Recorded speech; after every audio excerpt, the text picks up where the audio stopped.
The desert sun beat down mercilessly on the weathered barn, its wooden beams groaning against the wind as dust devils danced across the forgotten property.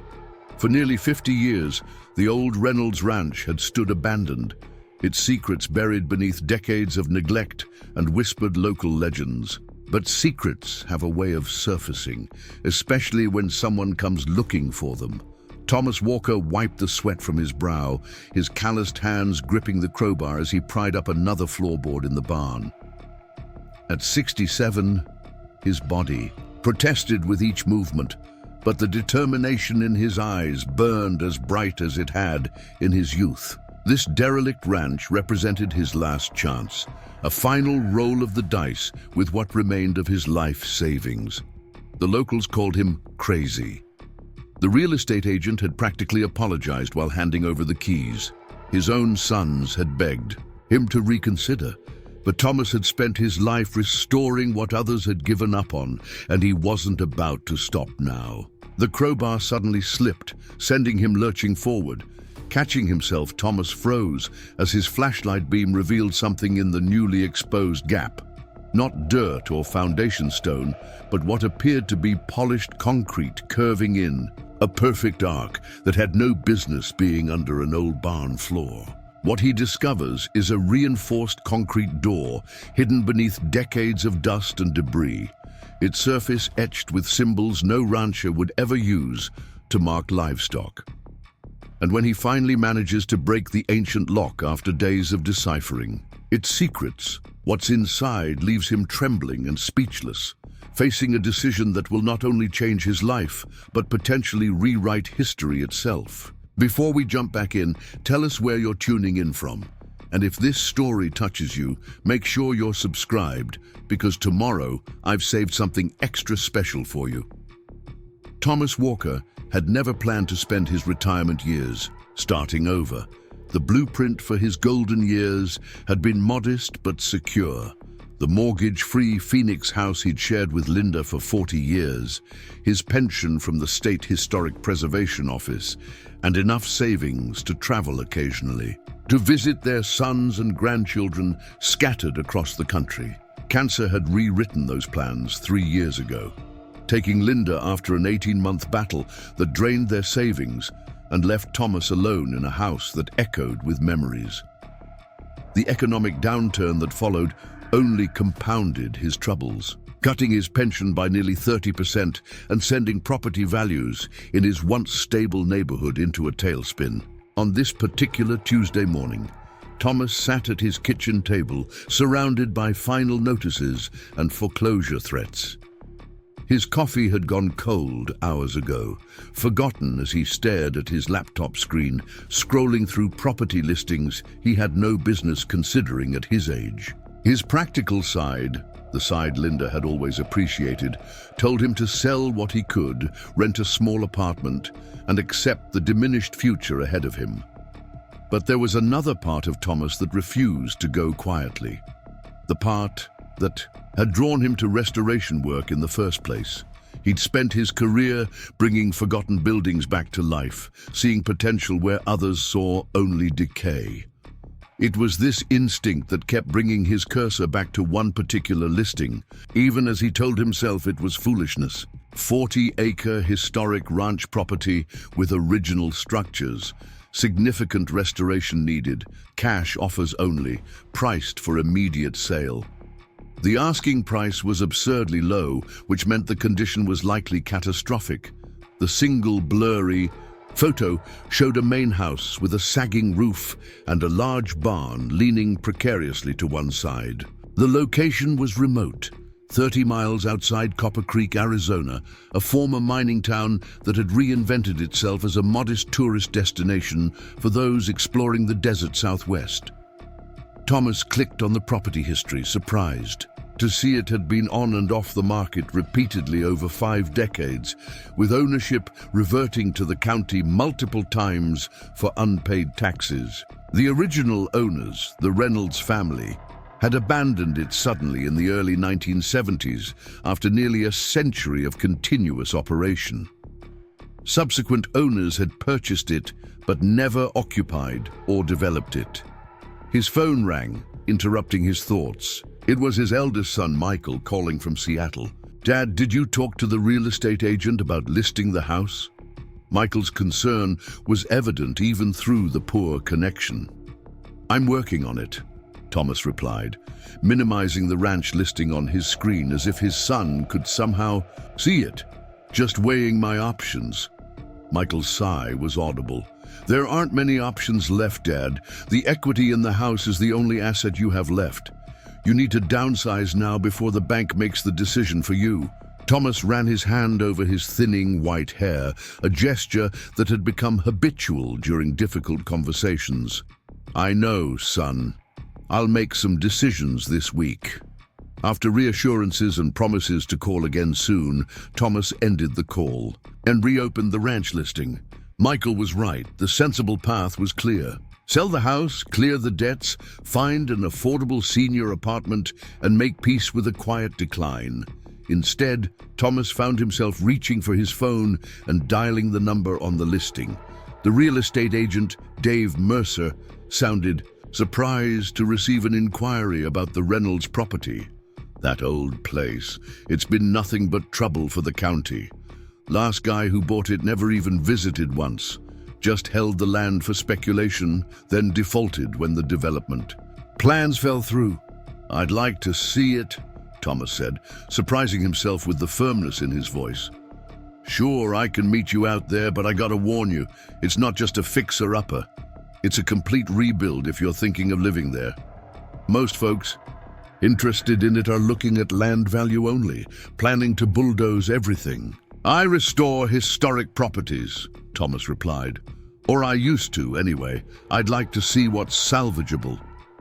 2 days later, Thomas found himself following Dave's truck down a dusty access road that hadn't seen maintenance in decades.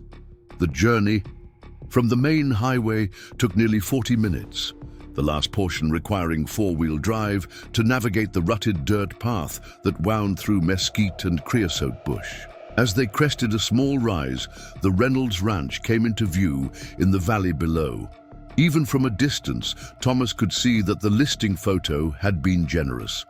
The main house's roof had partially collapsed on one side, and the barn looked like it was defying physics by remaining upright at all. Several outbuildings were scattered across the property in various states of disintegration, and what had once been corrals and paddocks were now just a suggestion of rotted posts.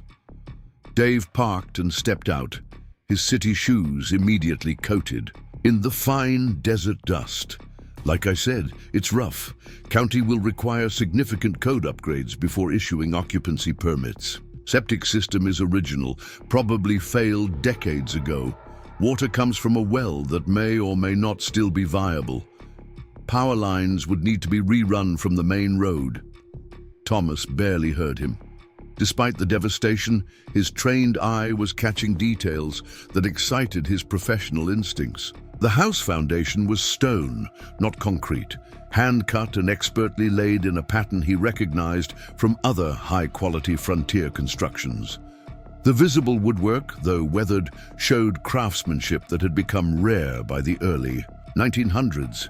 "The Reynolds family built this place to last," Thomas murmured, running his hand along a porch post that, despite its sun-bleached exterior, remained solid at its core. Dave checked his phone, frowning at the lack of signal. "Preparing and narrating this story took us a lot of time, so if you are enjoying it, subscribe to our channel. It means a lot to us. Now back to the story." Story goes that the first Reynolds came out here right after the Civil War, built it up into one of the more successful cattle operations in the territory. Family ran it until the early 70s when Edgar Reynolds just up and disappeared. Some folks say he went bankrupt. Others think there was some kind of scandal. Property's been cursed ever since. Nobody's managed to do anything with it. "Mind if I look around inside?" Thomas asked, already moving toward the main house's sagging porch. "It's your funeral," Dave replied with a shrug. "Watch for rattlesnakes, and the floors might not hold in some spots." The interior of the house told a story of hasty abandonment. Furniture remained in some rooms, now degraded by exposure to the elements where the roof had failed. A kitchen table still held the ghostly remains of place settings, as if the occupants had simply stood up from dinner and never returned. In what must have been a study, bookshelves lined the walls, many books still in place, their pages fused together from decades of moisture and dryness cycles. Thomas moved carefully from room to room, mentally cataloguing what could be saved and what would need replacement. The structural bones were surprisingly good. The roof damage had occurred relatively recently, judging by the limited rot in the exposed ceiling joists. With proper temporary protection, the house could be stabilized before the coming winter. "What do you think happened here?" Thomas asked, rejoining Dave on the porch. "Seems strange that they'd leave so much behind." Dave shrugged. "Local. Gossip has all kinds of theories. Most common one is that Edgar Reynolds got in trouble with the wrong people, maybe loan sharks or gambling debts. Guy was supposedly some kind of engineer or inventor on the side, worked out at White Sands missile range for a while during the Cold War." This detail caught Thomas's attention. An engineer. That's unusual for a rancher. "Yeah, well, the Reynolds weren't your typical cattle people according to the old-timers. College educated, even the ones who stayed to run the ranch. Edgar was the last of the line. Never married, no kids. After he vanished, the place went to some distant, a cousins back east who never wanted anything to do with it. They made their way to the barn next, a massive structure that had once housed livestock, equipment, and likely hay storage in its upper level. Despite its alarming lean, the barn's timber frame showed remarkable craftsmanship. Heavy beams joined, with wooden pegs rather than nails, a technique that had largely disappeared by the early 1900s. "This is one of the finest examples of 19th century timber framing I've seen in the Southwest," Thomas said, his excitement growing. "These joints are still tight after all this time." Dave checked his watch impatiently. "So what do you think?" "Property's listed at $75,000, but between us, the county would probably take $65,000 just to get it off their books. Land alone is worth more, but there's no utilities, and the access road is a nightmare." Thomas stood in the center of the barn, mentally calculating. His house in Phoenix, even in its diminished state, would sell for around $180,000. After clearing his mortgage and other debts, he'd be left with roughly $70,000. It would take every penny he had, plus whatever he could get for his remaining possessions, to buy this property and have enough left for initial stabilization work. It was financial suicide by any reasonable standard. At his age, with no steady income beyond his reduced pension, taking on a restoration project of this magnitude was beyond foolish. Yet something about the Reynolds Ranch called to him. Perhaps it was the craftsmanship that deserved to be preserved, or maybe it was simply the opportunity for one last meaningful project instead of a slow fade into obscurity in some retirement community. Whatever the reason, Thomas found himself making a decision that would have horrified his financial advisor. "I'd like to make an offer," he said. Dave looked genuinely surprised. "You're serious? I mean, no offense, but this place needs a small fortune and a lot of hard physical labor to be habitable." "I'm aware," Thomas replied calmly. "I've been restoring historic structures since before you were born, Mr. Mercer. I know exactly what I'm looking at here."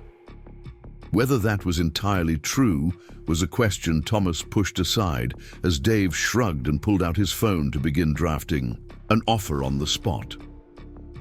6 weeks later, Thomas stood in the driveway of his Phoenix home, watching as the new owners, a young couple with a baby on the way, carried in boxes of belongings. His own life had been reduced to what fit in his pickup truck and a small rented trailer. The furniture had mostly been sold or donated, keeping only what would be practical for his new circumstances: a bed, a table and chairs, his tools, and a few cherished mementos from his life with Linda. His younger son, Jason, had flown in from Chicago to help with the final packing and had spent most of the time trying to talk him out of this crazy desert suicide mission, as he called it. "Dad, be reasonable," Jason had pleaded just that morning.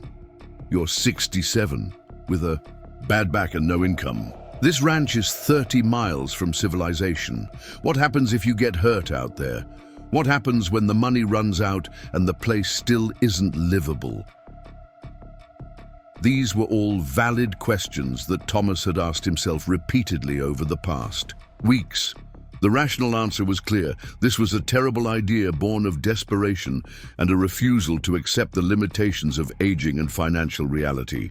"I'll figure it out," was all he'd been able to offer Jason, who had left for the airport with a mixture of anger and worry etched on his face.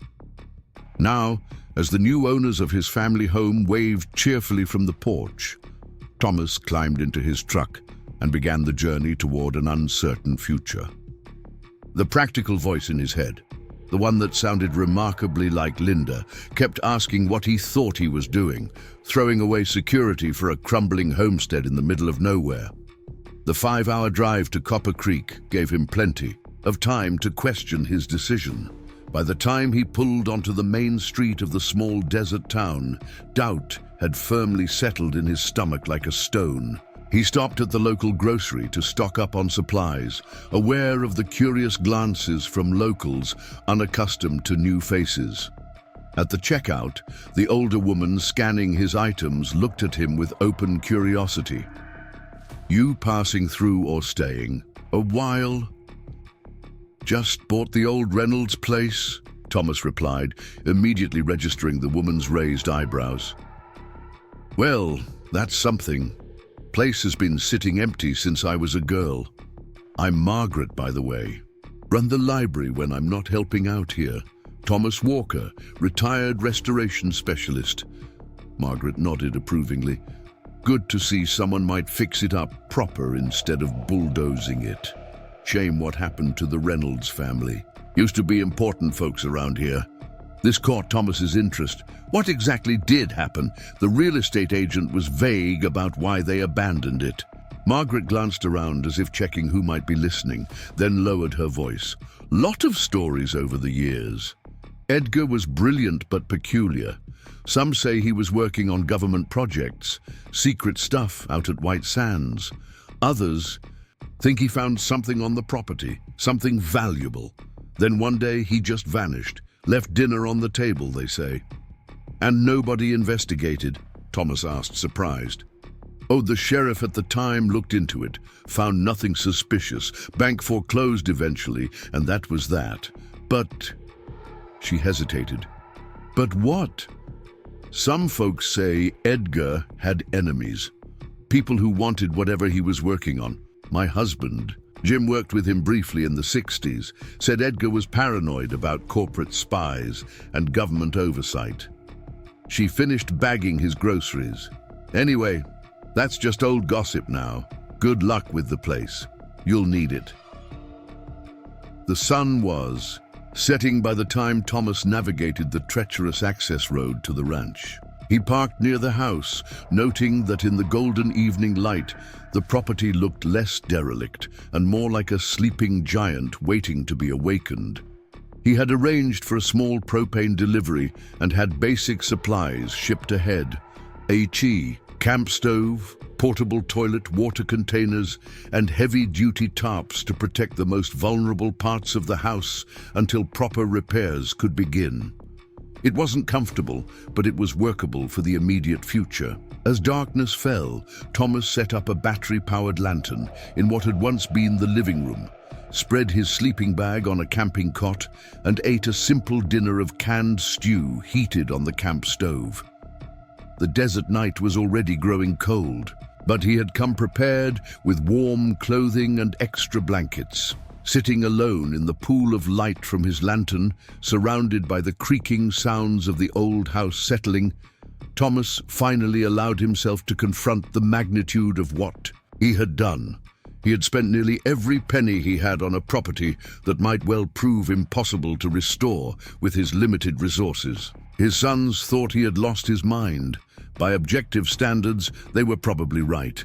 Yet as he looked around at the craftsmanship visible even in this dilapidated state, the hand-carved crown molding, the intricate woodwork of the staircase, banister, he felt a sense of purpose that had been missing since Linda's death. This place deserved to be saved, to tell its story again. "Well, Linda," he said aloud to the empty room, "I've really done it this time, haven't I?" He could almost hear her pragmatic response, the loving exasperation in her voice as she reminded him that he had always been too romantic about old buildings. As he prepared for his first night in his new home, Thomas couldn't shake the feeling that there was more to the Reynolds Ranch than an abandoned homestead. Margaret's comments about Edgar's disappearance and mysterious work nagged at him. What had the last Reynolds been involved in that would cause him to abandon generations of family history without warning? With these questions swirling in his mind, Thomas drifted off to sleep, his dreams filled with fragments of lives long past and secrets waiting to be uncovered. Morning arrived with brutal clarity, the eastern sun streaming through broken windows and illuminating every flaw in the structure that was now his responsibility. Thomas rose stiffly from his cot, his back protesting the night spent on the inadequate mattress. A breakfast of instant coffee and granola bars did little to improve his outlook. Standing on the front porch with his coffee, Thomas methodically assessed his priorities. The house needed immediate stabilization before he could even think about restoration. The roof had to be secured before the winter rains came. The barn, while fascinating historically, would have to wait. The house needed to be habitable first.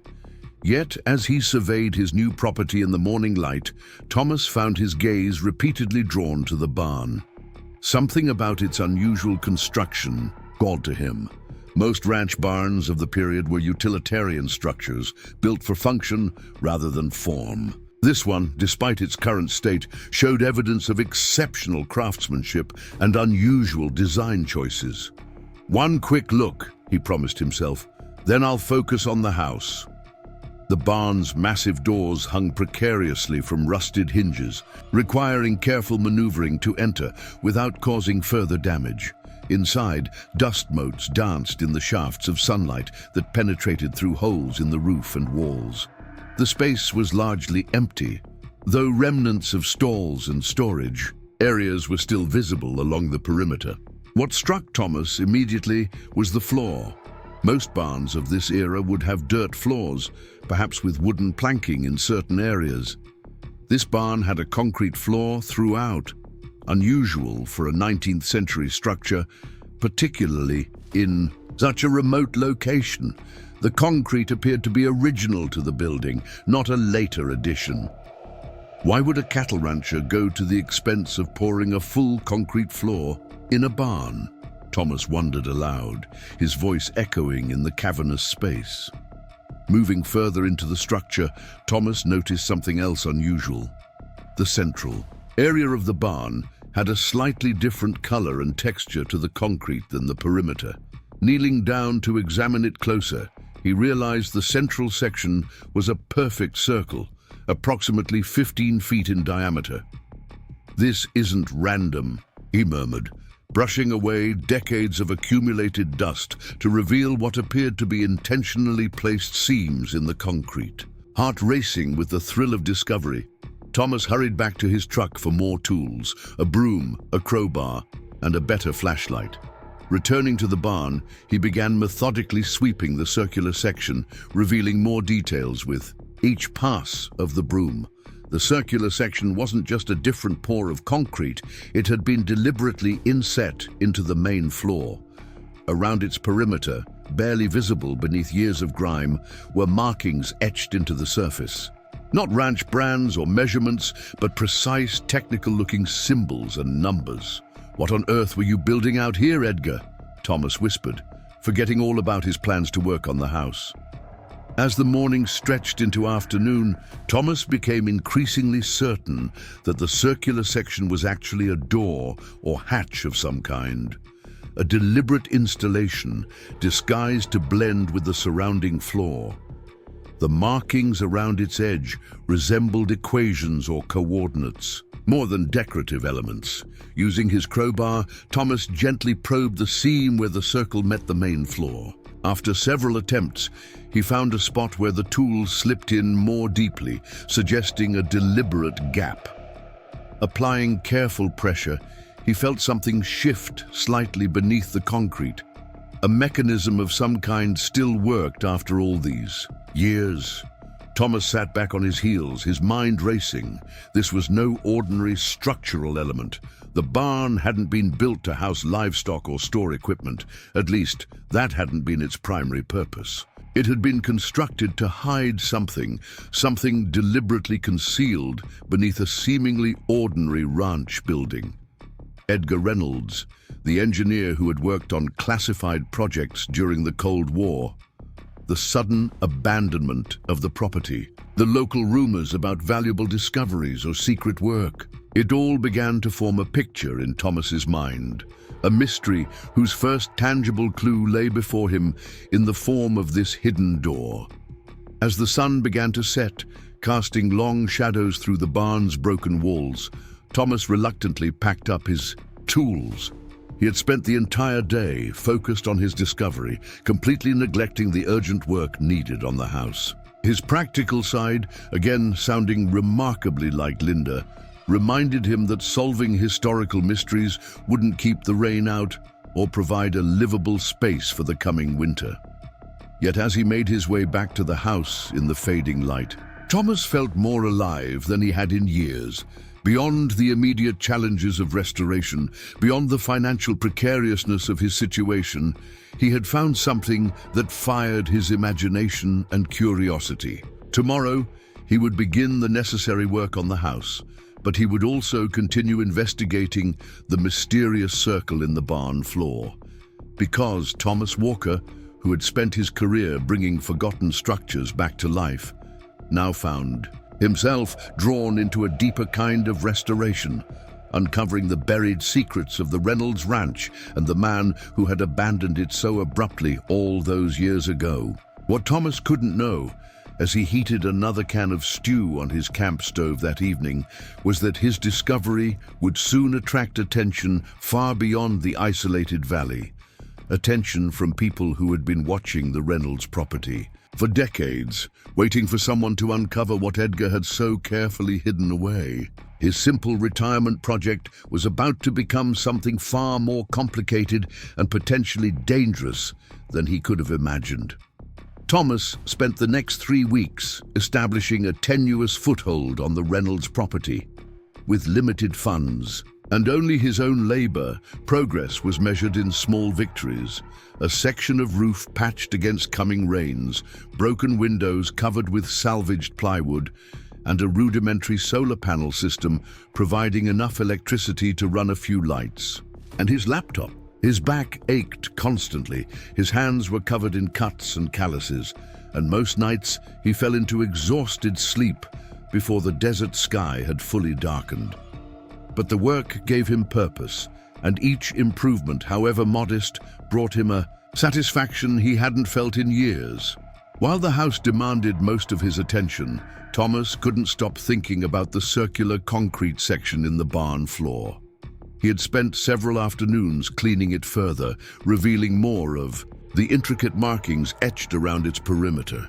The symbols resembled mathematical equations or astronomical notations, certainly nothing a typical rancher would incorporate into a barn floor.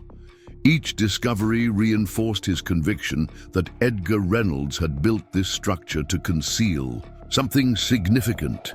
On this particular morning, Thomas decided to make his first trip into Copper Creek for additional supplies. The drive into town provided a welcome break from physical labor and an opportunity to learn more about the property's mysterious former owner.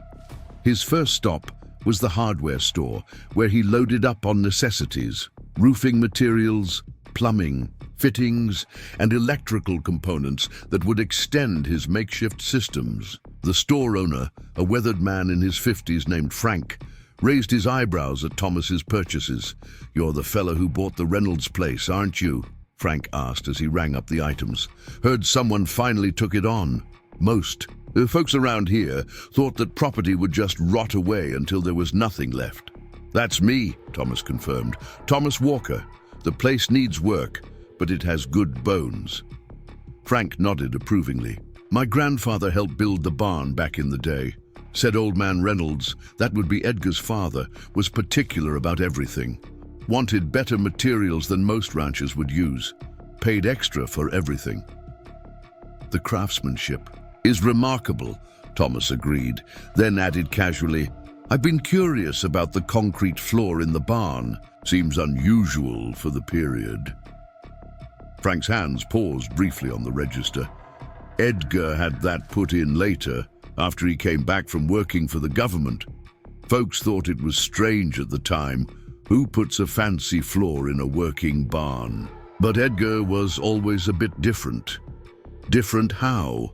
Thomas prompted. Frank seemed to choose his words carefully. "Educated, private.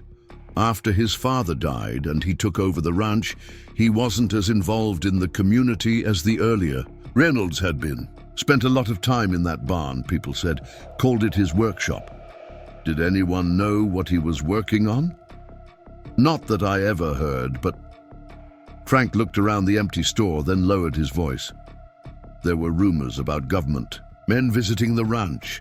This was during the Cold War, you understand. Lot of secret projects going on out in the desert. And then there was the way he left." "What about it?" Thomas asked, his interest piqued. "It wasn't just that he disappeared suddenly. It's that he went to a lot of trouble to make it look like he left in a hurry, when some folks think he actually planned it all along. Sheriff at the time, this would be 72 or 73, found half-eaten food on the table, like Edgar had been interrupted during dinner. But his important papers were gone, his safe was empty, and his personal vehicle was missing. Man doesn't grab his vital documents during an emergency dinner evacuation, you know?" This was new information. The suggestion that Edgar's abandonment of the property had been staged rather than forced. Why would he fake a hasty departure? Frank shrugged as he finished bagging Thomas's purchases. "Who knows? Some said he was running from something. Others thought he was protecting something. The Cold War made people paranoid. Anyway, that'll be $427. 82. After settling his bill, Thomas made his way to the small local library, which occupied a converted Victorian house on the main street. Inside, he found only one other patron, an elderly man reading a newspaper in a sunny corner, and the librarian, an older woman arranging books on a cart. She looked up as Thomas entered, recognition immediately crossing her face. "You must be Mr. Walker," she said with a warm smile. "Margaret Howard. We spoke briefly at the grocery store. I'm glad you found us." "I'm hoping to learn more about the Reynolds family and their ranch," Thomas explained, "particularly Edgar Reynolds." Margaret's eyes lit up with interest. "Local history is a specialty of mine. The Reynolds were one of our founding families. Came here right after the Civil War, when this was still frontier territory. Built quite a successful operation over the generations." She led Thomas to a back room filled with filing cabinets and bound volumes. "Our local history collection. Not digitized, I'm afraid, but reasonably well organized."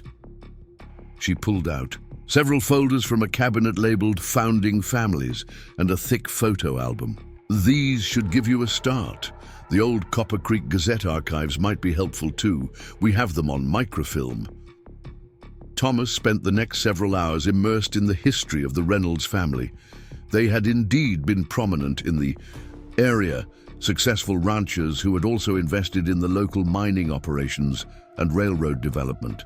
Photos showed the ranch in its heyday, a thriving operation with numerous employees and modern equipment for the time. Edgar's father, William Reynolds, appeared in many community photos, at church gatherings, town celebrations, and business associations. Edgar himself was more elusive. There were few photos of him as an adult, though Thomas did find his college graduation announcement from MIT in 1948 with a degree in engineering physics.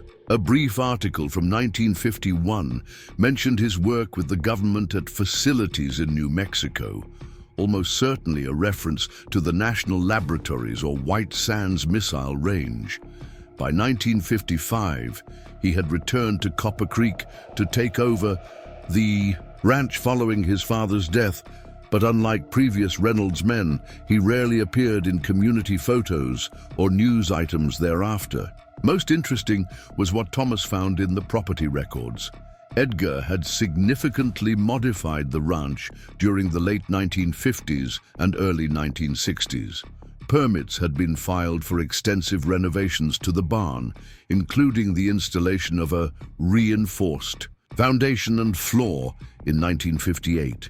There were also permits for unusual electrical installations, a new well that went much deeper than typical for the area, and a generator system that seemed excessive for ranch operations. Thomas was so absorbed in his research that he barely noticed when someone approached his table. A throat clearing startled him, and he looked up to find an elderly man standing there, the same one who had been reading the newspaper earlier. "Margaret mentioned you're researching Edgar Reynolds," the man said. "I'm James Howard, Margaret's husband. I worked with Edgar briefly at White Sands in the early 50s. Thomas quickly stood to shake his hand. "Thomas Walker. I recently purchased the Reynolds Ranch. I'm trying to understand more about its history." James settled into a chair across from Thomas, his movements showing the deliberate care of advanced age. Not many people take an interest in Edgar these days. Most folks who knew him are gone now. "You said you worked with him? What exactly did he do there?" James's eyes took on a distant look. "Officially, materials science applications, developing new alloys and compounds that could withstand extreme conditions, temperature, pressure, radiation. Edgar was brilliant, could have had a distinguished scientific career if he'd stayed with it. Why didn't he? That's the interesting question, isn't it?" James studied Thomas for a moment, as if assessing his trustworthiness. The official story was that he needed to return home to run the family ranch after his father's health declined. The truth was more complicated. Edgar became disillusioned with the direction of his work. How so? This was the height of the Cold War. Everything we developed had military applications.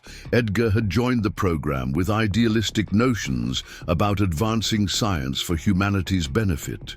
When he realized he was primarily helping to build better weapons, something changed in him. James leaned forward slightly. He began working on his own projects, things he didn't share with the rest of the team. Then one day he announced he was leaving just like that, packed up and came back here to become a rancher, Thomas said skeptically. James chuckled softly. That was the cover story, yes. But those of us who knew him understood that Edgar wasn't truly coming home to raise cattle. He was looking for a place where he could work independently, away from government oversight and military contracts. The ranch provided isolation and resources, particularly the water rights and land ownership that went deep. What do you mean by deep? The original Reynolds land grant included mineral rights with no depth restrictions, uncommon for the time. Most property in the area has limitations on subsurface rights or government reservations for strategic materials. The Reynolds grant had none of those limitations. Edgar could build whatever he wanted, as deep as he wanted. Thomas, thought immediately of the circular door in the barn floor. And did he? Build something, I mean. James's expression became guarded. I visited him a few times after he returned to the ranch. He showed me some of his work, theoretical mostly, material preservation techniques that were decades ahead of what was being done elsewhere. But there were parts of the property he never showed me, areas he kept private. He paused. You've found something on the property, haven't you? Something unusual. Thomas hesitated, unsure how much to reveal. There's a section in the barn floor that appears to be engineered, a circular concrete installation with markings around it. James nodded slowly, seeming unsurprised. The preservation chamber. Edgar mentioned it once, after we'd had a few drinks. Said he was creating a place where important things could be kept safe from time and politics, as he put it. Safe from what exactly? That's the question that brought the government men around after he disappeared. They searched the property thoroughly, or so they thought, never found what they were looking for. Thomas's mind was racing now. And what were they looking for? Edgar had been developing advanced materials, compounds and alloys that could withstand extreme conditions without degradation for centuries. The military applications were obvious, but Edgar saw different possibilities: cultural preservation, scientific continuity across generations. The ability to pass knowledge forward intact, regardless of political shifts or technological collapses. James sighed heavily. The Cold War made everyone think in terms of worst-case scenarios. Edgar believed human civilization was cyclical, that downfalls and dark ages were inevitable. He wanted to create safeguards against the loss of crucial knowledge. And you think that's what the circular section in the barn floor leads to? Some kind of knowledge vault?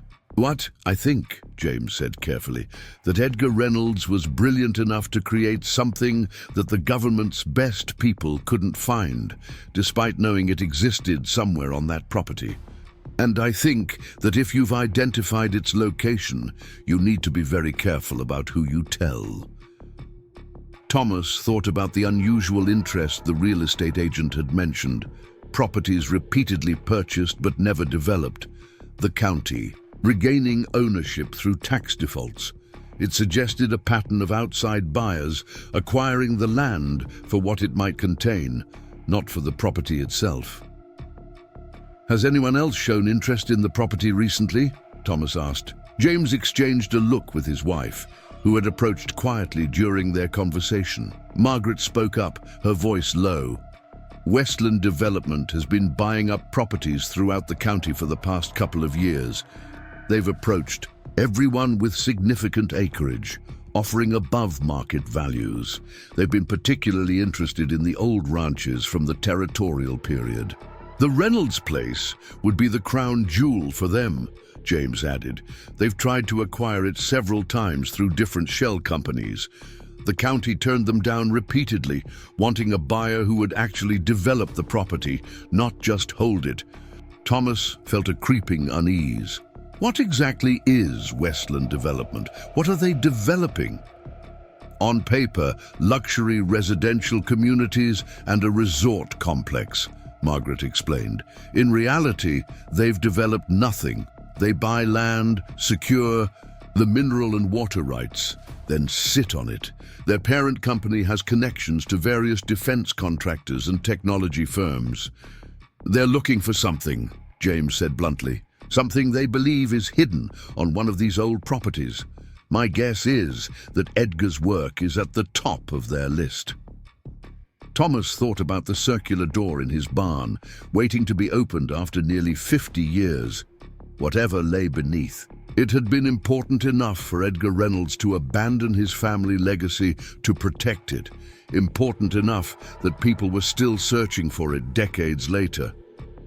I should get back to the ranch, Thomas said, gathering his notes. Thank you, both for your help. Margaret touched his arm gently. Be careful, Mr. Walker. If you start asking too many questions about Edgar or showing too much interest in unusual features of the property, word will get around. Copper Creek is a small community. James nodded in agreement.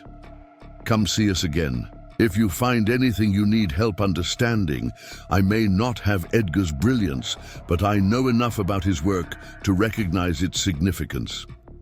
As Thomas drove back to the ranch, his mind was churning with everything he'd learned. What had begun as a desperate last gamble on an affordable property had evolved into something far more intriguing and potentially dangerous. Edgar Reynolds hadn't been a simple rancher, but a brilliant scientist who had hidden something important, enough that people were still searching for it half a century later.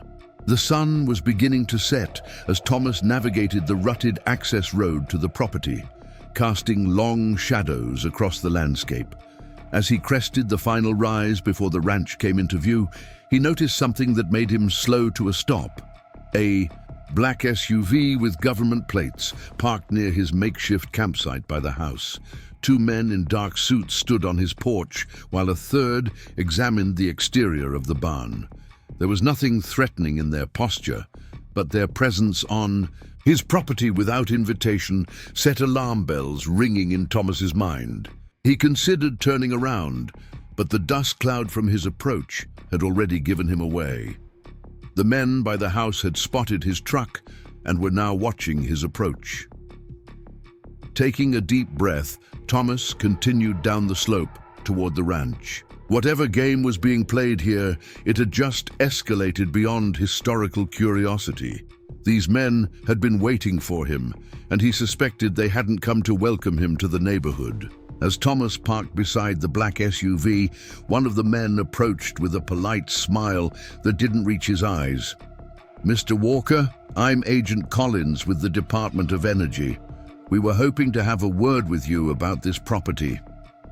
"Department of Energy," Thomas repeated, keeping his tone neutral as he got out of his truck. "What brings you out to an abandoned ranch in the middle of nowhere?" "Not so abandoned now," Collins replied smoothly. "We understand you've purchased the property and have begun renovation work." "That's right, it's a private residence. Of course, we're not here to interfere with your renovation plans. We're simply conducting a routine assessment of historical properties with past connections to government research facilities." Thomas leaned against his truck, trying to appear relaxed despite his racing heart. "I wasn't aware this property had any such connections. The former owner, Edgar Reynolds, worked on classified projects at Los Alamos and White Sands during the 1950s.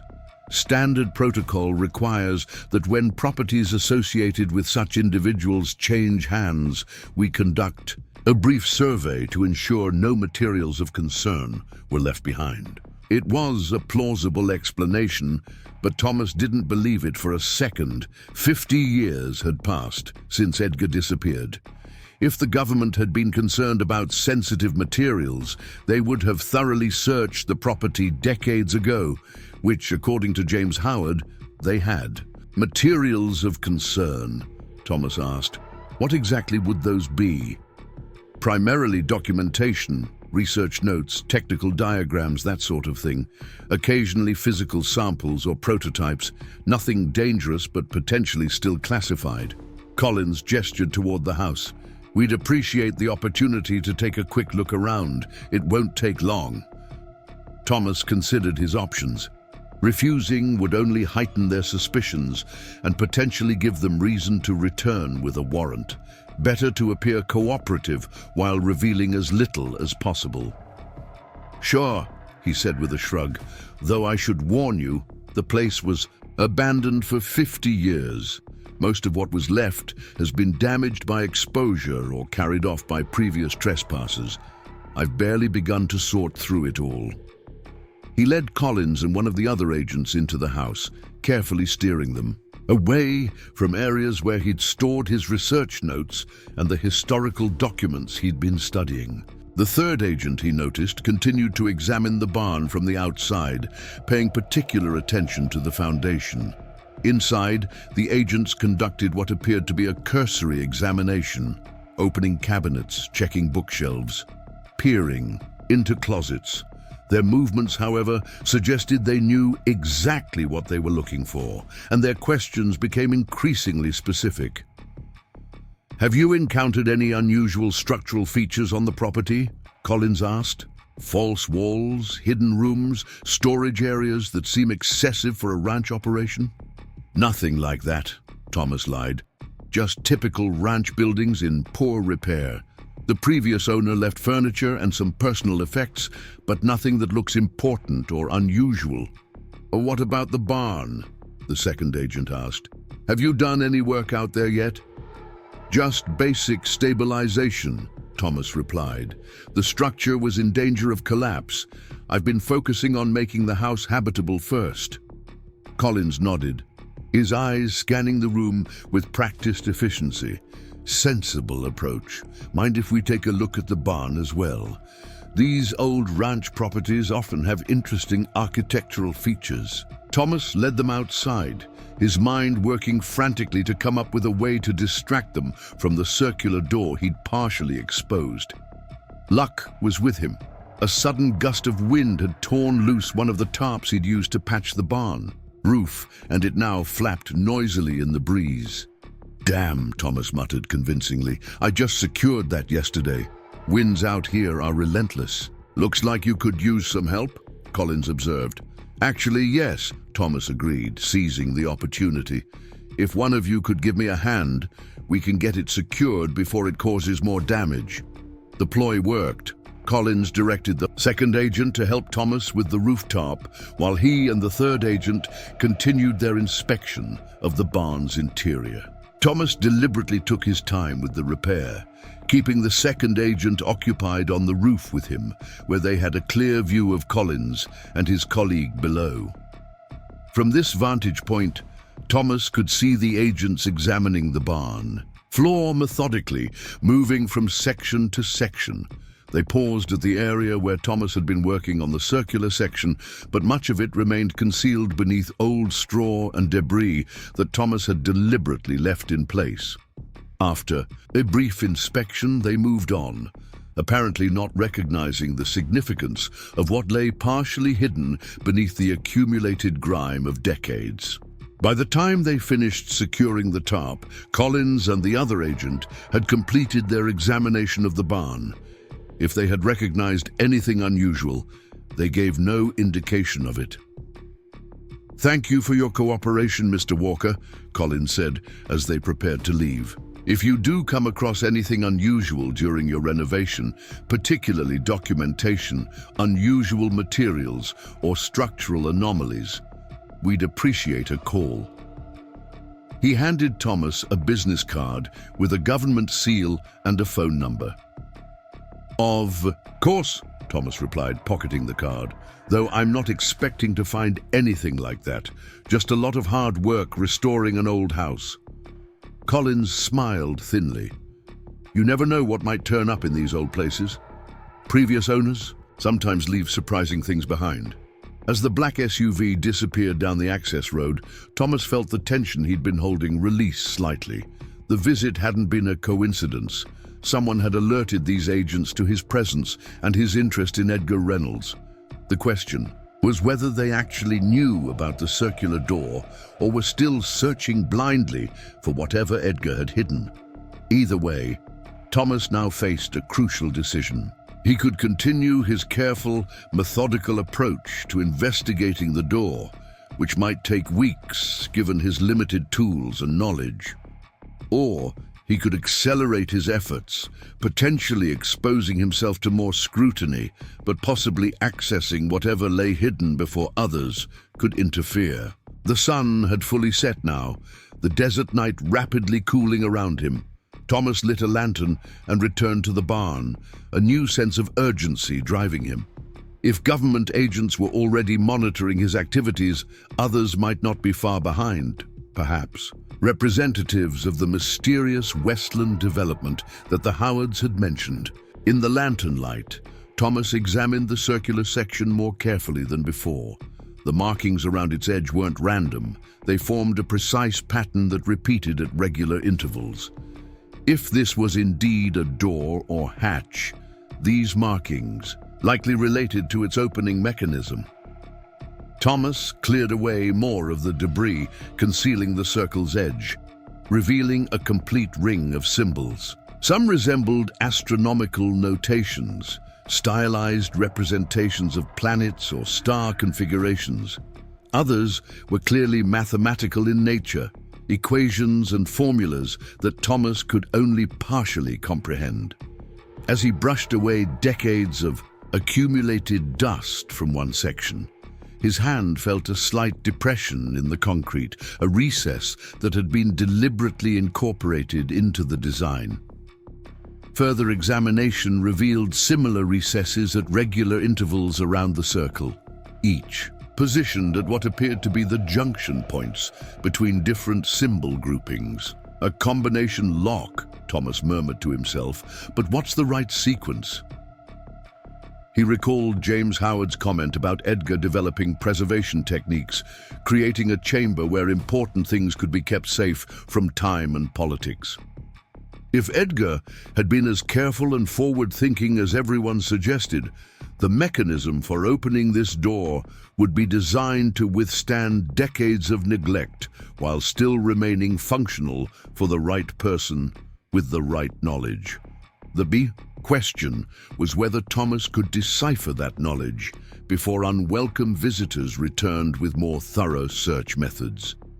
Returning to the house, Thomas gathered his research notes and the historical materials he'd collected about Edgar Reynolds. Somewhere in these documents might be clues to the door's operation, perhaps in Edgar's academic background, his government work, or even in family traditions that had been recorded in local histories. As he spread the materials across his makeshift table, a previously overlooked detail caught his attention. Edgar's MIT thesis had focused on non-degrading mechanical systems for long-term environmental isolation. Even in 1948, it seemed, Edgar had been thinking about preservation technology. Thomas worked through the night, correlating the symbols on the door with Edgar's known research interests and the historical events that had shaped his worldview. The break came just before dawn, when Thomas realized that one of the symbol sequences matched astronomical positions from a significant date, July 16, 1945, the date of the Trinity nuclear test, the world's first atomic bomb detonation. If that date was important enough to Edgar to encode into his secret door, perhaps other significant dates in nuclear history were similarly represented. Working with renewed energy, Thomas identified symbol sequences that corresponded to the bombings of Hiroshima and Nagasaki, the first Soviet nuclear test, and the Castle Bravo hydrogen bomb test that had gone catastrophically wrong. Each of these events had represented a turning point in the nuclear age, moments when humanity's technological achievement had outpaced its ethical framework, and each appeared to correspond to one of the recessed sections in the circular door. Thomas's hands trembled slightly as he began pressing the recesses in the sequence he had deduced. Trinity first, then Hiroshima, Nagasaki, first lightning, the Soviet test, and finally Castle Bravo. Each depression produced a faint mechanical blick from within the mechanism, suggesting that components were moving despite decades of disuse. After the final press, Thomas heard a more substantial sound, a deep mechanical thunk that reverberated through the barn floor. A seam appeared around the edge of the circle, and a small section near its center receded slightly, revealing what appeared to be a handle or grip point. Heart-pounding, Thomas grasped the newly exposed handle and pulled. The circular section began to move, rotating slowly but smoothly, the weight counterbalanced by some hidden mechanism. As it turned, additional seams appeared, segments sliding over and under one another with remarkable precision, until a spiraling staircase was revealed, descending into darkness beneath the barn floor. Cool, dry air wafted up from the opening, carrying a faint metallic scent. Thomas directed his lantern down the stairs, revealing smooth concrete walls that curved as they descended. The construction was immaculate, showing no signs of deterioration, despite the passage of decades. Standing at the threshold of Edgar Reynolds' secret chamber, Thomas faced his moment of truth. Whatever lay below had been hidden deliberately, protected not just from the elements, but from those who had been searching for it since Edgar's disappearance. Its discovery now, by a retired restoration specialist who had purchased the property on a desperate impulse, couldn't be mere coincidence. Thomas thought of the agents who had visited earlier that day, of the corporate interests systematically acquiring surrounding properties, of James Howard's warning about being careful who he told about his discovery. Once he descended those stairs, there would be no going back to the simple retirement project he had initially envisioned. Yet the pull of discovery was irresistible. Taking a deep breath, Thomas began his descent into Edgar Reynolds' legacy, unaware that his actions had already triggered silent alarms, monitored by those who had never stopped searching for what lay hidden beneath the abandoned ranch. The spiral staircase descended almost 30 feet below the barn floor, each step immaculately preserved despite the passage of decades.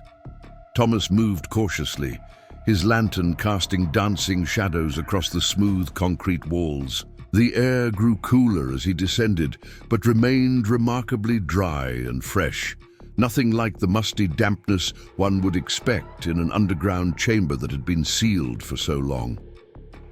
At the bottom of the stairs, Thomas found himself in a small, antechamber with walls of polished concrete. Directly ahead stood a massive circular door that reminded him of a bank vault, its surface gleaming dully in the lantern light. Unlike the weathered symbols on the hatch above, this door featured pristine engravings, mathematical formulas, and what appeared to be atomic structures etched with precision into the metal surface. As Thomas approached, he noticed a small control panel beside the door with a numeric keypad and what looked like a handprint scanner, technology that seemed impossibly advanced for something built in the 1960s. Above the panel was a simple engraved message. For those who understand the cost of knowledge. Thomas studied the door, noting that despite its bank vault appearance, there was no obvious handle or wheel mechanism. The keypad seemed to be the only means of entry, but what would the code be? Edgar Reynolds had gone to extraordinary lengths. To conceal this place, he wouldn't have used something easily guessable. Recalling his research at the library, Thomas tried several numbers that might have significance to Edgar. His birth date, the ranch's founding date, even the date of the Trinity test. None worked. The panel remained unresponsive, its small indicator light glowing steadily red. Stepping back, Thomas reconsidered the message above the panel. For those who understand the cost of knowledge. It seemed to be a clue rather than mere philosophical musing. The cost of knowledge. Thomas thought about Edgar's career trajectory, from brilliant physicist working on classified government projects to reclusive rancher building secret underground chambers. What knowledge had cost Edgar his career and potentially his safety? He tried the dates of Hiroshima and Nagasaki, August 6th and 9th, 1945. The panel remained unmoved. Then, acting on intuition, Thomas input the estimated death toll from those bombings, 226,000. The light on the panel flashed green. A mechanical hum emanated from within the door, and slowly, silently, it began to swing open, revealing a chamber beyond that took Thomas's breath away. He had expected perhaps a small bunker or storage room. What he found instead was a vast, circular space, at least 60 feet in diameter, with a domed ceiling that rose 20 feet at its center. The walls were lined with what appeared to be display cases and storage units, while the center of the room featured a circular arrangement of workstations surrounding a raised platform. Most astonishing of all, the chamber was fully illuminated. Soft, ambient lighting activating automatically as the door opened, powered by some system that had remained operational for nearly 50 years. Thomas stepped inside cautiously, his senses overwhelmed. The room reminded him of a museum vault crossed with a scientific laboratory, everything meticulously organized and preserved. As he moved further in, he noticed that the temperature and humidity seemed carefully controlled. The air was cool but not cold, dry but not desiccated. The nearest display case contained what appeared to be ancient artifacts: clay tablets covered in cuneiform writing, fragments of papyrus with hieroglyphics, and scrolls in languages Thomas couldn't identify. Each item was carefully labeled and appeared to be in remarkable condition, preserved as if they had been created yesterday rather than thousands of years ago. Moving to the next section, Thomas found shelves containing what looked like technological devices, ranging from primitive mechanical calculators to more advanced electronic components. Again, each was meticulously labeled, with detailed documentation stored in adjacent drawers. The central workstations held more modern equipment, or what would have been modern in the 1960s, including an early computer system and various scientific instruments. On one desk, a logbook lay open, as if Edgar had just stepped away momentarily instead of having abandoned the place decades ago. Thomas approached the logbook, its pages slightly yellowed but perfectly preserved. The final entry was dated July 15, 1972, 4 days before Edgar Reynolds had disappeared. "Final preparations complete," it read in precise handwriting. "Preservation. Systems fully operational and self-sustaining. Artifact cataloging completed through Series G. Time remaining insufficient for full documentation of Series H and I, but preservation parameters have been established. External indicators suggest surveillance has increased. The decision point approaches." Below this entry was a cryptic postscript. "Should the custodian find this chamber, remember that preservation without purpose is merely hoarding. The collection exists not to be possessed but to be revealed when truth becomes necessary." Turning the page, Thomas found a sealed envelope addressed simply to the custodian. With trembling fingers, he carefully opened it, mindful not to damage the aged paper. Inside was a letter, written in the same precise hand as the logbook, to the one who has found this place. "If you are reading this, you have solved the puzzles I left behind and located what I have come to call the preservation chamber. Your presence here means one of two things. Either you are an agent of those who have sought this collection for their own purposes, or you are someone who came upon it through circumstances I could not foresee. I hope for the latter, though I have designed safeguards against the former. What you have discovered is not merely a collection of artifacts, but a testament to humanity's suppressed knowledge, innovations, discoveries, and truths that powerful interests have systematically removed from public awareness throughout history. For 17 years, I worked to gather these items, sometimes purchasing them from private collectors who did not understand their significance, sometimes rescuing them from deliberate destruction, occasionally recreating them from fragmentary records. Each represents knowledge that someone, somewhere, decided was too dangerous, too disruptive, or too profound to remain in public consciousness. During my government work, I witnessed firsthand how transformative discoveries could be classified, buried or repurposed solely for military advantage. When I protested, I was reminded that knowledge is power, and power must be controlled. I rejected this premise. Knowledge belongs to humanity, not to governments or corporations. This collection includes Series A, ancient technological knowledge that contradicts conventional historical narratives. Series B, medical treatments developed and then suppressed when they threatened established pharmaceutical paradigms. Series C, energy generation methods that were abandoned when they proved difficult to monetize or control. Series D, agricultural innovations deemed threatening to industrial agricultural models. Series E, architectural and engineering principles lost through deliberate suppression or historical accident. Series F, mathematical and scientific concepts that challenge dominant theoretical frameworks. Series G, cultural artifacts that preserve perspectives systematically erased from historical records. Series H and I remain partially catalogued, but contain my own research, materials, science, innovations, and preservation technologies that would render planned obsolescence impossible and undermine the foundations of consumer capitalism. As the custodian, you face a profound choice. Maintain the secrecy of this collection or begin the process of reintroducing this knowledge to the world. Neither path is without risk. The same entities that drove me into hiding will certainly still exist in some form. They will not relinquish control willingly. Yet I did not create this repository merely to hide these truths indefinitely.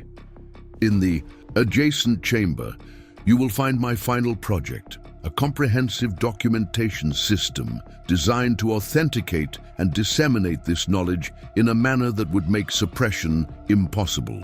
Whether and how to use it must be your decision. Choose wisely. The past I've preserved here exists for the sake of the future. Edgar Reynolds, July 15th, 1972. Thomas lowered the letter, his mind reeling. The implications were staggering. If Edgar's claims were true, this underground chamber contained knowledge that had been deliberately suppressed throughout human history, a repository of lost innovations and forgotten truths. Moving slowly around the chamber, Thomas began to grasp the scope of what Edgar had assembled. The artifacts spanned thousands of years and dozens of civilizations. Some items were immediately recognizable as historically significant, while others were mysterious, their purpose unclear without the accompanying documentation Edgar had meticulously prepared. In the medical section, Series B, according to Edgar's letter, Thomas found what appeared to be botanical formulas and treatment protocols dating back centuries, alongside more modern research notebooks with detailed clinical observations. One prominent display contained what was labeled as Comprehensive Cancer Treatment Protocols, Manetti Institute, 1957-1961. The accompanying notes indicated that the research had been acquired from a private lab that had been suddenly defunded and shuttered after achieving promising results using non-patentable natural compounds. The energy section, Series C, contained working models of alternative energy generation systems, including a particularly intricate device labeled Resonant Electrical Energy Transfer System, TN 1899-1905. Thomas recognized this as likely, referring to Nikola Tesla, whose more radical energy transmission theories had been largely dismissed by modern science. Each section told a similar story, promising innovations abandoned, suppressed, or forgotten because they threatened established economic interests or contradicted entrenched paradigms. Edgar had not only collected these artifacts, but had documented their provenance and significance, creating a comprehensive record of knowledge that had been systematically removed from public awareness. At the far side of the chamber, Thomas discovered a door leading to the adjacent chamber Edgar had mentioned in his letter. This second room was smaller, but no less remarkable. Its center was dominated by what appeared to be an elaborate recording and duplication system, technology that would have been cutting edge in the early 1970s, but had been modified in ways Thomas couldn't begin to comprehend. On the main console was another note from Edgar. This is the Revelation Engine, designed to authenticate, duplicate, and disseminate the knowledge contained in the preservation chamber. Once activated, it will create redundant documentation of all artifacts and research, encoded with authentication protocols that can verify their provenance and legitimacy. The distributed nature of the system makes complete suppression virtually impossible. However, activation will also alert monitoring systems that have likely remained in place since my departure. You will have approximately 72 hours before external intervention becomes probable. Authentication key is stored in compartment R7. Activation requires deliberate choice. Thomas stood motionless, the weight of responsibility suddenly heavy on his shoulders. He had come to this abandoned ranch seeking nothing more than an affordable property and a final purpose for his remaining years. Instead, he had stumbled upon what might be one of the most significant historical discoveries of the century, and potentially one of the most dangerous. If Edgar's warnings were accurate, merely finding this chamber had already put Thomas at risk. Actually, revealing its contents to the world could bring forces against him that he was ill-equipped to confront. Yet the alternative, resealing the chamber and pretending he had never found it, seemed equally impossible now that he understood what was at stake. A sudden noise from above interrupted his thoughts, the unmistakable sound of vehicles approaching the ranch. Moving quickly to the spiral staircase, Thomas ascended far enough to peer out of the still open hatch in the barn floor. Through gaps in the weathered barn walls, he could see headlights cutting through the gathering dusk, at least 3 vehicles approaching from the access road. The timing couldn't be coincidence. Something, perhaps automated systems Edgar had installed, perhaps the unusual power usage from the chamber below, had alerted someone to activity at the site. The external intervention Edgar had warned about appeared to be arriving sooner than expected. Thomas ducked back down the stairs, his mind racing. The barn offered no real hiding place, and the house would be the first place they searched. His only viable option was to retreat to the underground chamber and seal it from within, if that was even possible. Returning to the main vault door, Thomas examined the interior control panel. Unlike the external keypad, this one featured a simple mechanical lever marked "Secure." Taking a deep breath, Thomas pulled it. The massive door began to swing closed silently, sealing with a soft but definitive click that suggested substantial locking mechanisms engaging. Through a small monitoring system near the door, another piece of technology that seemed advanced for its era, Thomas could now see grainy black and white footage of the barn above. The hatch remained open, a glaring indication of what lay below. If these visitors were indeed looking for Edgar's secret chamber, they would find the entrance immediately. Acting on instinct, Thomas searched the nearby storage units, looking for anything that might help his situation.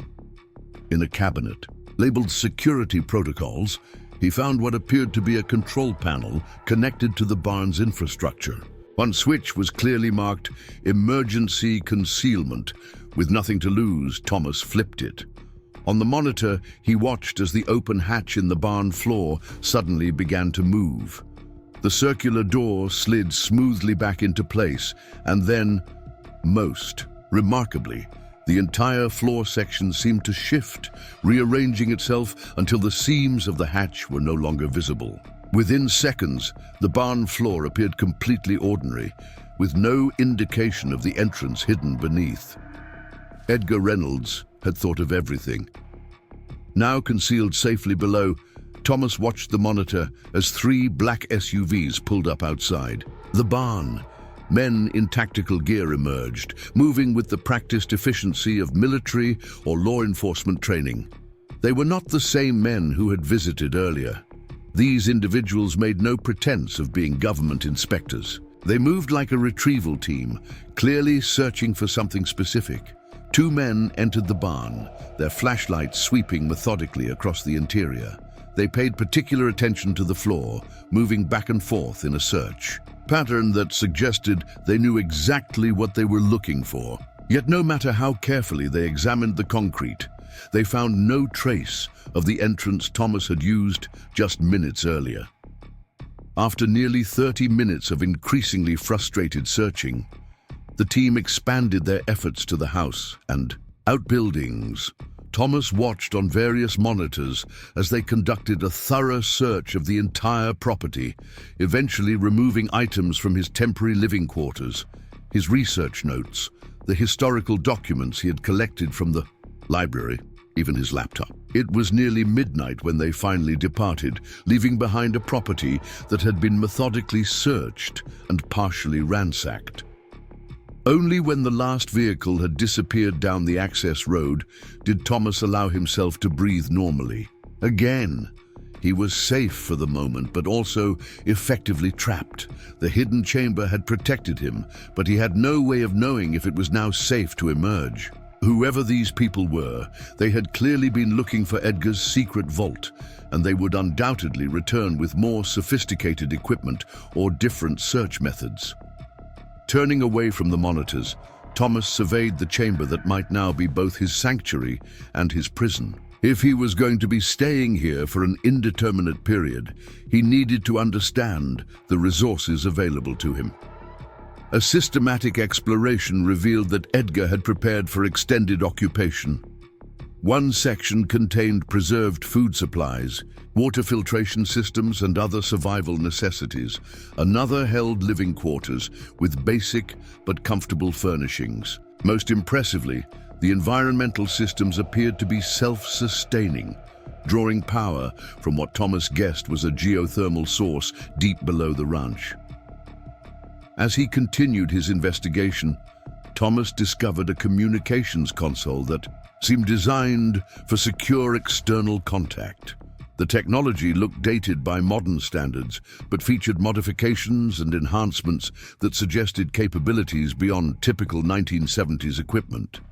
A logbook beside the console contained encoded contact protocols, methods for reaching individuals Edgar had apparently considered allies or resources. The most recent entry was dated just a month before Edgar's disappearance, suggesting he had maintained some external connections even as he prepared for his own departure. Whether any of these contacts were still valid after nearly 50 years was questionable, but they represented Thomas's only potential link to the outside world while he remained in the chamber. As the hours passed, Thomas found himself returning repeatedly to the letter Edgar had left for the custodian.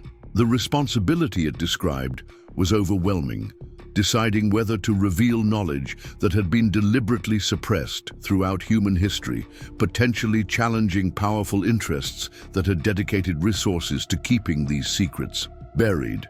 Yet as he examined more of the collection, Thomas began to understand why Edgar had considered this knowledge worth preserving at such great personal cost. The medical treatments alone could potentially alleviate suffering for millions. The energy technologies could address climate concerns and resource limitations. The architectural and engineering innovations could revolutionize how humans built and inhabited structures. These weren't just academic curiosities, they were practical solutions to many of humanity's most pressing problems, solutions that had been developed and then systematically removed from public awareness. By morning, Thomas had reached a decision. Whatever the risks, he could not simply reseal this chamber and walk away, nor could he keep this knowledge to himself. Edgar had created this repository not just to preserve these innovations, but to ensure they would eventually reach the world. As the custodian, Thomas now bore that responsibility. The question was not whether to reveal these discoveries, but how to do so in a way that would prevent them from being suppressed again. The revelation engine Edgar had built might provide the answer, but using it would alert those already searching for the chamber. Before activating such a system, Thomas needed allies, people who could help protect and authenticate these discoveries once they became public. The encoded contact list offered a starting point. The most promising entry was for someone identified only as Archivist Copper Creek, with a physical dead drop location rather than any electronic contact method. The notion that someone in the small town might have been part of Edgar's network was surprising but potentially invaluable. If this archivist or their successor still monitored the dead drop, Thomas might have a way to establish contact without emerging from the chamber and exposing himself to those who had searched his property. But how to reach the dead drop while remaining hidden? The answer came as Thomas continued exploring the chamber's extremities. In a section that appeared to be dedicated to Edgar's personal research, he found detailed schematics of the entire ranch property, including something labeled emergency egress tunnel. According to the plans, Edgar had constructed a secondary exit from the underground complex, a narrow tunnel that extended nearly half a mile from the main chamber, eventually emerging in a dry creek bed at the property's eastern boundary. The tunnel entrance was concealed behind storage units in the research section, secured by another coded door. Using the same access code that had opened the main vault, Thomas unlocked this secondary door, revealing a passage hewn from the bedrock itself. Battery-powered emergency lights activated automatically as he entered, illuminating a tunnel tall enough to walk through comfortably. Its walls reinforced with the same advanced materials Edgar had developed during his government work. The tunnel would allow Thomas to leave the chamber without using the main entrance in the barn, potentially giving him a way to reach Copper Creek unseen, while those searching for Edgar's legacy focused their attention on the ranch buildings themselves. Before attempting such a journey, however, Thomas needed to prepare. The collection contained too much information for any one person to fully comprehend or protect. He needed to identify the most crucial discoveries, innovations, that would be most beneficial and hardest to suppress once revealed. Thomas spent the next day systematically documenting key artifacts from each section of the collection, using the chamber's own cataloging system to create a comprehensive overview. He focused particularly on medical treatments and energy technologies that could address immediate human needs, along with sufficient supporting documentation to establish their legitimacy. If he could successfully contact Edgar's archivist and confirm their trustworthiness, this curated selection would provide a starting point for gradually revealing the chamber's contents to the world. As he worked, Thomas kept one eye on the monitoring system. The search team did not return immediately, but occasional vehicles passed slowly along the distant access road, suggesting the property remained under surveillance. Any attempt to leave via the emergency tunnel would need to be timed carefully to avoid detection. On the evening of the third day since discovering the chamber, Thomas finalized his preparations. He had assembled a weatherproof package containing documentation of key artifacts, along with a letter explaining his discovery of Edgar's repository and his need for assistance. The package was small enough to be concealed in the dead drop location. Edgar had specified a hollow fence post near the old Copper Creek Cemetery, according to the encoded notes. The emergency tunnel's exit was positioned to allow approach to town from the east, potentially avoiding the roads where surveillance might be concentrated. If Thomas left after midnight and moved carefully across country, he could reach the dead drop before dawn and return to the chamber without being spotted. The risk was substantial. If he was caught outside the protected chamber, he would have no plausible explanation for his activities or the documents he carried. But remaining indefinitely in the underground facility wasn't a viable long-term strategy, particularly if he intended to fulfill Edgar's mission of revealing these suppressed innovations to the world. As midnight approached, Thomas gathered his supplies: the document package, a small flashlight, water, and a detailed map of the area between the tunnel exit and Copper Creek. He wore dark clothing from the chamber's living quarters, suitable for moving unseen across the desert landscape. At the tunnel entrance, Thomas hesitated one final time, considering the magnitude of what he had discovered and the responsibility he now carried. Edgar Reynolds had sacrificed his public life and reputation to preserve this knowledge.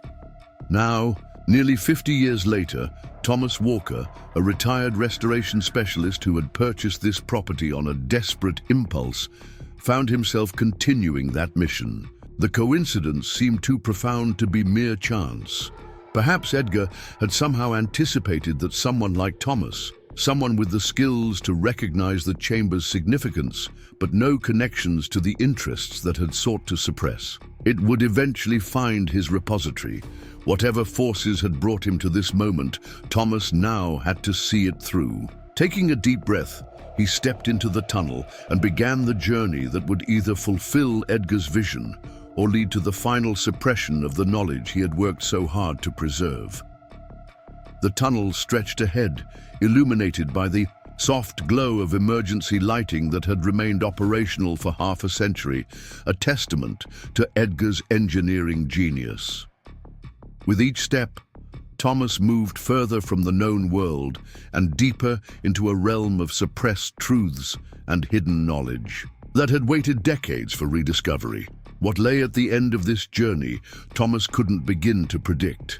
But as the tunnel curved gently eastward beneath the Arizona desert, he felt something he hadn't expected, not fear or anxiety, but a profound sense of purpose. For the first time since Linda's death, his life had acquired meaning beyond mere survival. Whatever happened next, Thomas Walker was no longer just an aging man trying to outrun his diminishing prospects.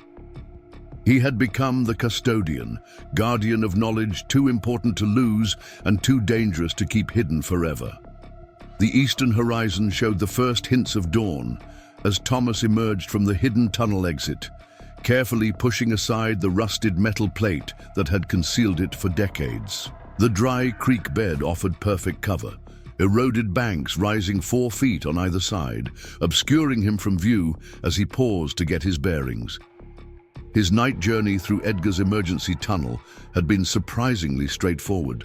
The passage had been meticulously engineered, with subtle air shafts providing ventilation and distance markers embedded in the walls. It had taken just over an hour to traverse its length, moving from the preservation chamber to this exit point, roughly half a mile from the ranch's eastern boundary. From here, Thomas estimated another 3 miles across rough country to reach the outskirts of Copper Creek, and then perhaps a mile more to the cemetery where Edgar's dead drop was located. If he maintained a steady pace and stayed off the roads, he could make the round trip before the surveillance teams realized he'd left the property. The document package secure in his backpack, Thomas began moving along the creek bed, using its natural concealment until it veered too far south of his intended path. When he finally climbed the bank and surveyed the landscape ahead, he was relieved to see no signs of vehicles or search teams. The closest road was nearly a mile away, visible only as a thin line cutting through the desert scrub. As he walked, Thomas's mind kept returning to the artifacts he'd discovered. The scope of Edgar's collection was almost beyond comprehension. Thousands of items spanning human history, each representing knowledge that had been systematically suppressed or deliberately forgotten. The medical treatments alone could transform healthcare as he knew it, potentially ending suffering for countless people worldwide. Yet the responsibility weighed heavily.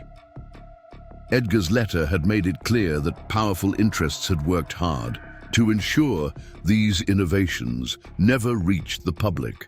Thomas had no illusions about his ability to stand against such forces alone. He was a retired restoration specialist, not a crusader with resources to challenge entrenched systems. That was why contacting the archivist was so crucial. If Edgar's network had survived in some form, it might provide the infrastructure needed to protect and disseminate this knowledge effectively. The first hints of Copper Creek appeared as the sun climbed above the horizon, water towers and church steeples visible against the lightening sky. Thomas altered his course slightly, circling to approach from the east rather than coming directly from the direction of the Reynolds Ranch. The cemetery lay on the town's northern edge, an old pioneer graveyard that had been in use since Copper Creek's founding. According to Edgar's notes, the dead drop was located in a hollow fence post near the northwestern corner, a spot that would be secluded yet accessible, unremarkable enough that occasional visits wouldn't draw attention. Thomas reached the cemetery just as the town was beginning to stir. Early morning deliveries were underway at the few businesses on Main Street, but the residential areas remained quiet. The cemetery itself was deserted, its wrought iron gates standing open beneath an arched sign reading Copper Creek Memorial Gardens, Eston, 1873. Moving purposefully, as if he had legitimate business visiting a family grave, Thomas made his way toward the northwestern corner. The fence here was older than the rest, weathered wooden posts supporting rusted wire that dated back decades. Counting from the corner as Edgar's notes had instructed, Thomas located the fifth post, distinguishable by a barely visible triangle carved into its top. The hollow center was ingeniously concealed. What appeared to be natural weathering and decay was actually a carefully crafted access point. When Thomas pressed the exact spot indicated in Edgar's notes, a small section slid inward, revealing a cavity approximately 6 inches in diameter and 18 inches deep. To his surprise, the cavity wasn't empty. A small metal container already occupied the space, evidence that someone was still using this dead drop after all these years. With trembling fingers, Thomas retrieved it, quickly replacing it with his own document package before resealing the post. Moving to a secluded bench beneath a gnarled oak tree, Thomas examined the container. It was sealed with a simple clasp, not locked. Inside, he found a handwritten note dated just 3 months earlier. Quarterly confirmation, still monitoring. No activity at the Reynolds property. Westland Development attempted purchase through Shell Company, blocked by county regulations requiring actual development plans. Network remains intact, though diminished. Standard protocols in effect. A. The note confirmed everything the Howards had told him. Westland Development had been systematically acquiring properties in the area, with particular interest in the Reynolds Ranch. More importantly, it confirmed that the archivist was still active and monitoring the situation, maintaining whatever network Edgar had established half a century earlier.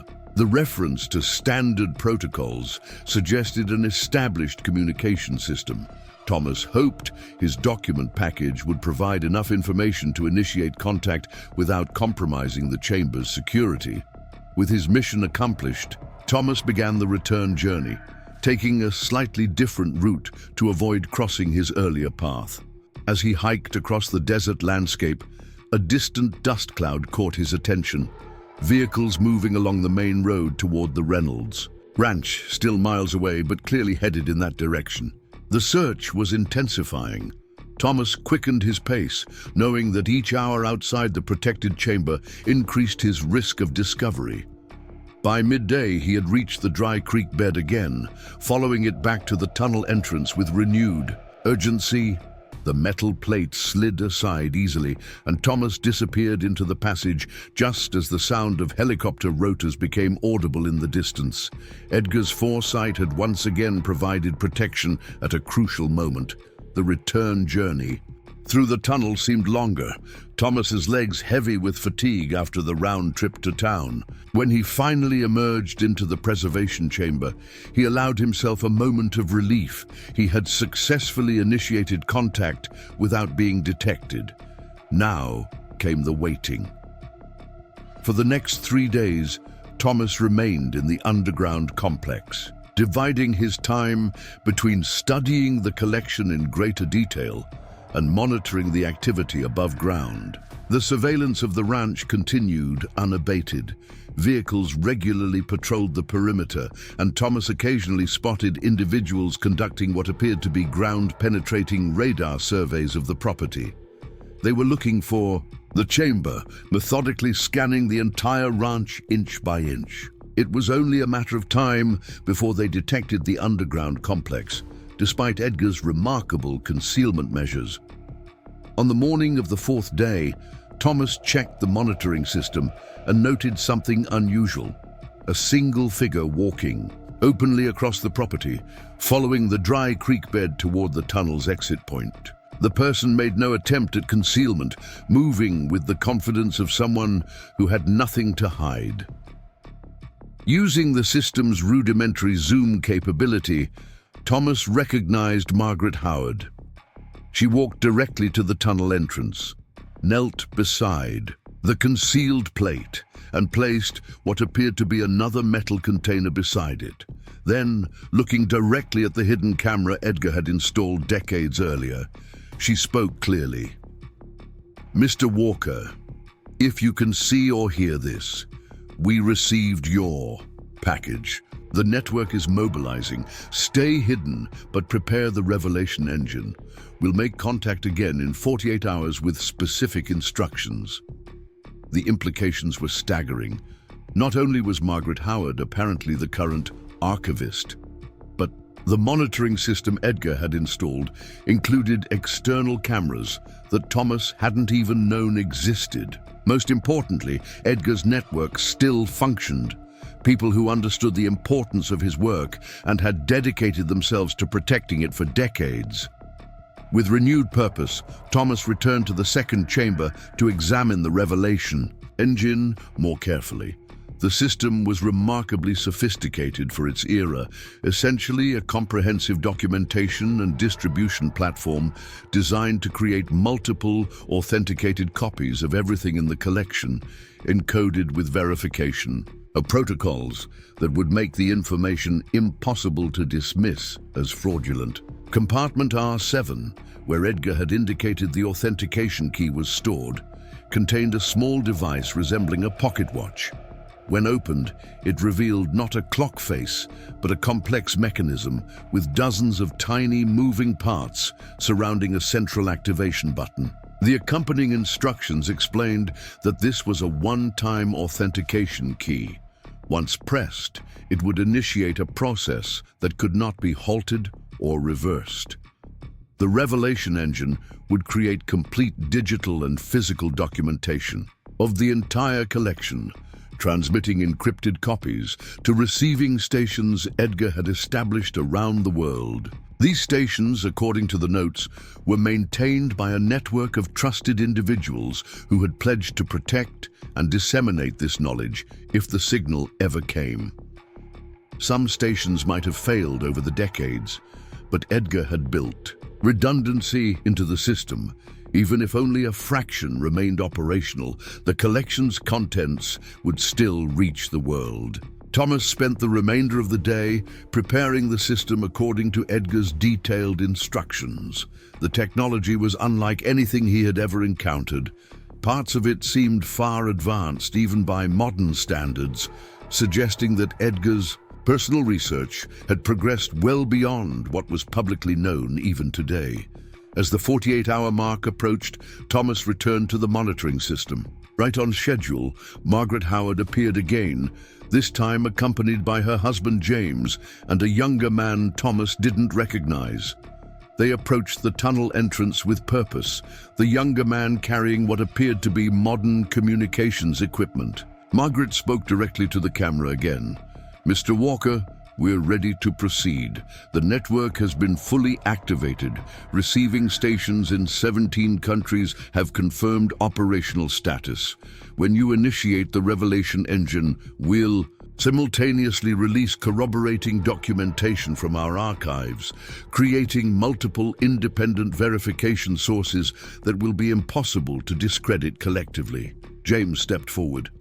"I worked with Edgar briefly, but I never knew the full scope of what he was building. What you've found confirms everything he hinted at during our collaborations. The world needs this knowledge now more than ever." The younger man adjusted his equipment and added, "We've established secure communication channels with scientific and journalistic partners worldwide. When the authentication packages arrive, they'll be verified and released by multiple respected institutions simultaneously. Suppression will be impossible. The information will reach too many independent sources at once." Margaret's expression became solemn. You should know that Westland Development isn't just a corporate entity. It's a front for a consortium that has systematically acquired and suppressed disruptive innovations for generations. They know something important is hidden on the Reynolds property, though they've never found it. Once you activate the revelation engine, they'll respond aggressively. Are you prepared for that? Thomas watched the monitor, understanding the gravity of what was being asked. His life would never be the same after this moment. He would become either a target or a hero, perhaps both. The comfortable anonymity of retirement was about to end permanently. Yet when he thought about the contents of the preservation chamber, the medical treatments that could alleviate suffering, the energy technologies that could address climate change, the agricultural innovations that could end food insecurity, the choice seemed obvious. Thomas activated the communication system Edgar had built into the monitoring panel. His voice, transmitted to speakers hidden near the camera, startled the group above. "I understand the risks," he said simply. Edgar entrusted this knowledge to whoever found it, believing they would appear at the right moment. "I don't know if I'm that person, but I do know this information belongs to humanity, not locked away underground." Margaret nodded, a smile spreading across her face. Edgar always said the right custodian would come when the world most needed this knowledge. "Activate the engine, Mr. Walker. We'll handle what comes after." Thomas returned to the revelation engine chamber, the authentication key in hand. Looking around at the collection Edgar Reynolds had sacrificed everything to preserve, he felt a profound connection to the man he'd never met, a scientist who had recognized that knowledge belonged to humanity, not to those who would suppress it for profit or power. With steady hands, Thomas opened the authentication key and pressed the central button. The response was immediate. Lights activated across the console, and mechanical components began moving with precision. The revelation engine hummed to life, its systems activating after decades of dormancy. On screens embedded in the console, Thomas watched as the chamber's artifacts began to be scanned and documented, the information encrypted and transmitted to the waiting network. Ancient knowledge and modern innovations, suppressed discoveries, and forgotten technologies, all flowing outward to a world that had been denied their benefits for too long. As the process continued, Thomas felt a weight lifting from his shoulders. He had come to this abandoned ranch seeking only an affordable property for his final years. Instead, he had found purpose, becoming the custodian of knowledge that might transform the world. Whatever challenges lay ahead, and Thomas harbored no illusions that the transition would be easy. He had fulfilled the trust Edgar Reynolds had placed in the unnamed person who would someday discover his life's work. Outside, in the world above, the sun set on the Reynolds Ranch for the last time as just an abandoned property with a curious history.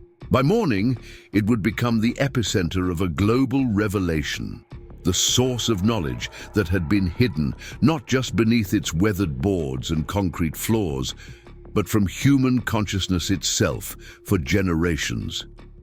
Thomas Walker, who had spent his last savings on an abandoned ranch, had found more than artifacts in that hidden vault. He had found humanity's rightful inheritance and the courage to return it to its owners. Up next, you've got two more standout stories right on your screen. If this one hit the mark, you won't want to pass these up. Just click and check them out.